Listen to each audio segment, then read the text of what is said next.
Louvado seja nosso Senhor Jesus Cristo, para sempre seja louvado.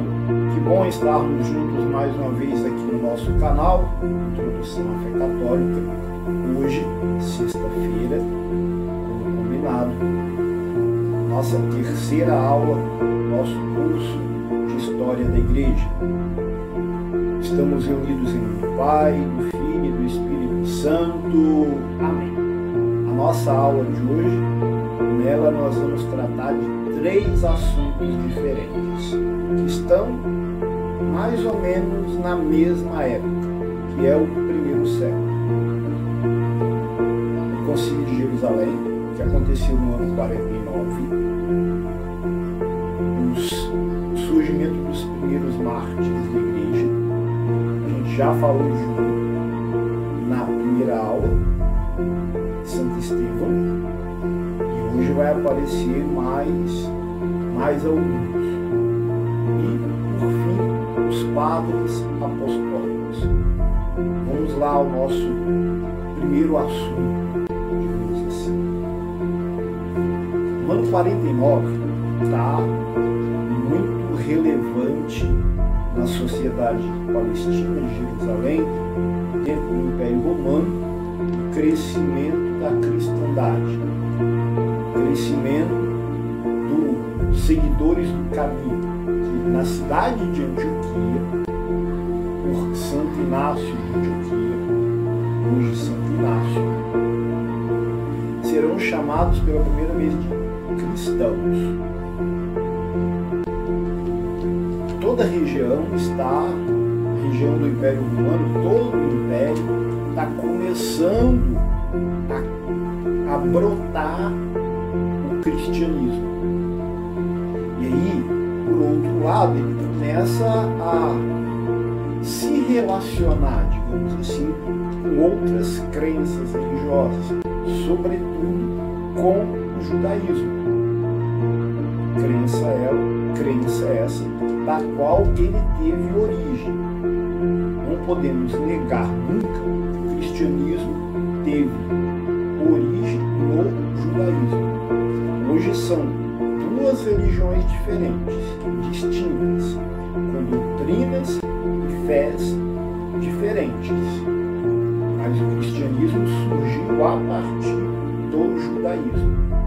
A Páscoa judaica, os paramentos, enfim. Não vamos aqui entrar em pormenores, porque não é o assunto em questão aqui que eu quero tratar, mas o cristianismo, só pontuando, o cristianismo nasce a partir do judaísmo. Devido a isso, nos primeiros anos, nas comunidades primitivas, essa separação às vezes foi um pouco... tiveram algumas dificuldades, sobretudo quando Paulo começa a fazer as suas viagens missionárias.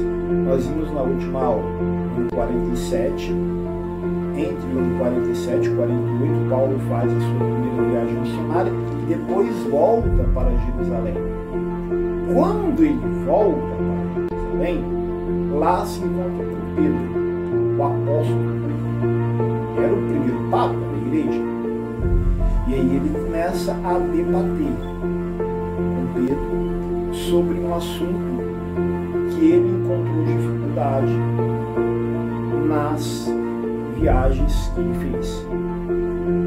E trazia dessas viagens o seguinte, que ao catequizar os neocristãos, os novos cristãos, não era necessário mais a circuncisão. O que é a circuncisão? Nós cristãos temos o batizado, o sacramento do batismo. Sacramento esse com o qual a pessoa se torna filho de Deus e cristão. Para o judaísmo existia o ritual da circuncisão. Desculpa a confusão com a palavra, que é muito semelhante ao batismo.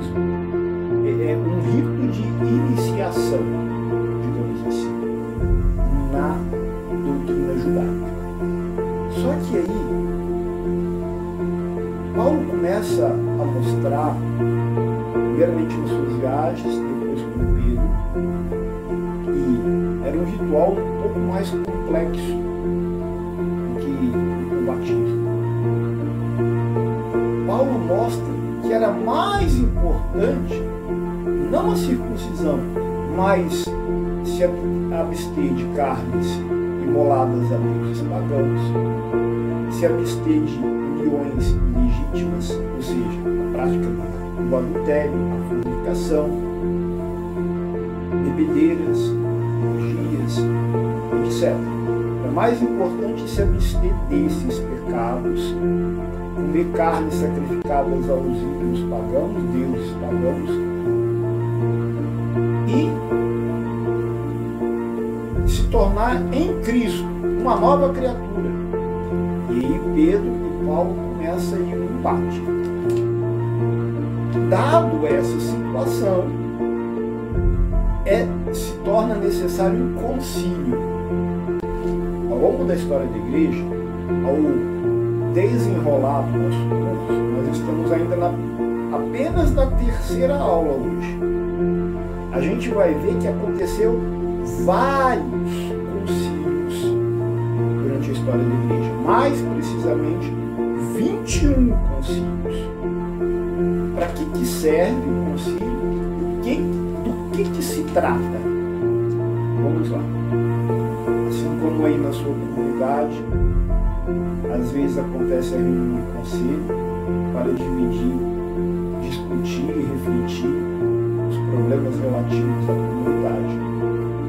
Também existem os problemas relativos à igreja do mundo todo, que tem interferência na fé. E quem são os nossos pais na fé? Os bispos. Dito isso, fizeram um concílio, ou seja, reuniram os apóstolos, os 12 apóstolos, incluindo Matias, e agora Paulo também, que é considerado, já estava se envolvendo com os demais apóstolos, e por isso estava presente, para discutir justamente essa questão da circuncisão, a necessidade ou não da circuncisão. E aí fica determinado no Concílio de Jerusalém que os cristãos vindos da cultura judaica ou da cultura pagã não precisavam fazer o ritual da circuncisão, mas, e também os da cultura judaica, não precisava passar pelo ritual da circuncisão para entrar no cristianismo, passar por pertencer às primeiras comunidades, mas sim era muito importante. Isso Paulo defendeu isso ardentemente. Era mais importante que ele se abstesse das uniões legítimas, das carnes sacrificadas aos ídolos, fornicação, adultério, etc. Esse é o primeiro assunto, o Concílio de Jerusalém. Nosso segundo assunto, ao longo da segunda metade, ou seja, a partir da década de 50, anos 50, 60, isso vai perdurar até o ano 315. Vou deixar você na curiosidade para descobrir o que aconteceu no ano 315. Para que você vai estudando e cheguemos lá no ano 315.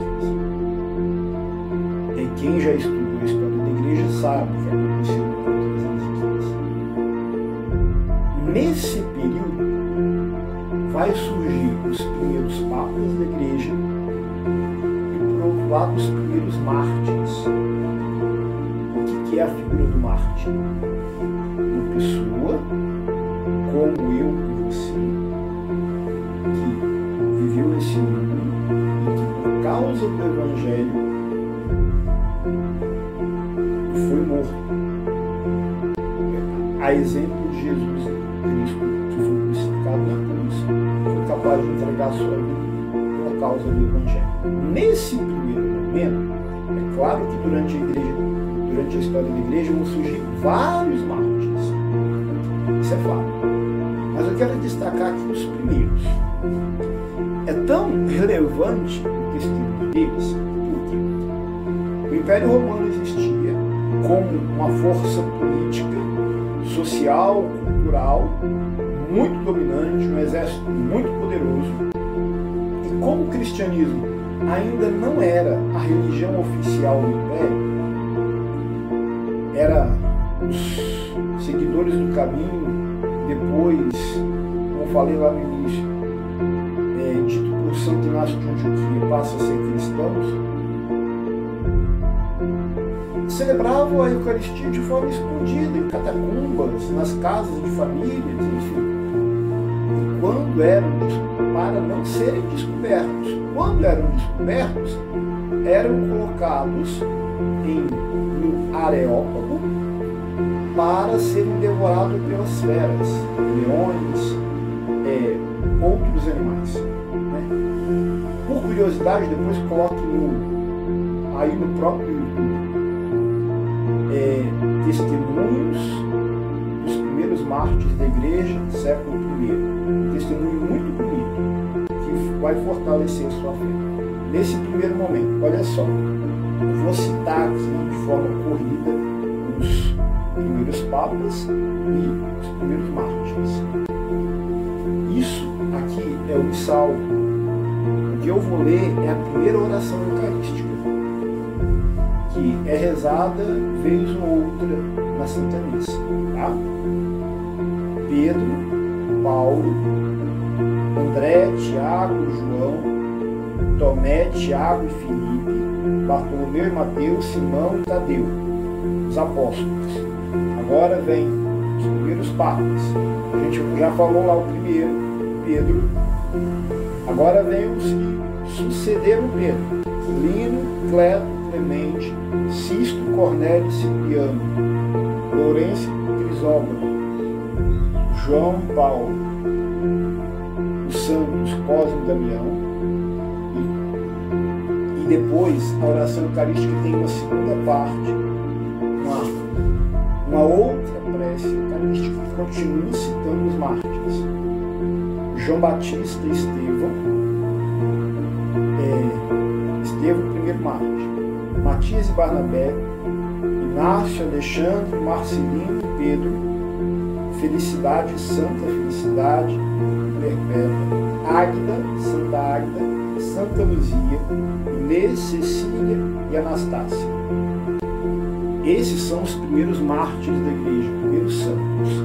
Em contrapartida, na hora que era colocado diante das feras, no areópago romano, apareceu a figura do lapso cristão. O que é isso? Professava fé, bonitinho, mas na hora da perseguição, que era colocado diante da morte, negava a fé. Os primeiros padres da igreja, assim como surgiu os primeiros mártires, também surgiu os padres apostólicos. O que são os padres apostólicos? Vou citar aqui: Justino, Policarpo, Aristides e Inácio de Antioquia. Em resumo, esses homens defendiam o cristianismo frente aos reis e imperadores. São Justino, por exemplo, escreveu uma carta chamada Diálogo com Trifão. Ele faz um diálogo escrito mostrando como que os cristãos se comportavam, como que celebravam a Sagrada Eucaristia. Resumidamente, os cristãos se reúnem periodicamente para a ceia e comem o corpo e o sangue do Senhor, ou seja, Jesus Cristo. E ele vai destrinchando, detalhe por detalhe, da Santa Missa. É muito importante que você procure aí só por conhecimento e aprofundar o seu conhecimento da Santa Missa. Hoje está presente no Catecismo da Igreja Católica, essa carta, tá? Coloque na internet Cartas de São Justino sobre a Santa Missa. Muito profunda e muito bonita. Por hoje é só. Fique com Deus. Foi um prazer estar aqui com você novamente. Deus te abençoe, em nome do Pai, do Filho e do Espírito Santo. Amém. Tchauzinho, muito obrigado pela sua atenção. Deixa aí no canal o seu joinha e se inscreva caso ainda não seja inscrito. Tchauzinho.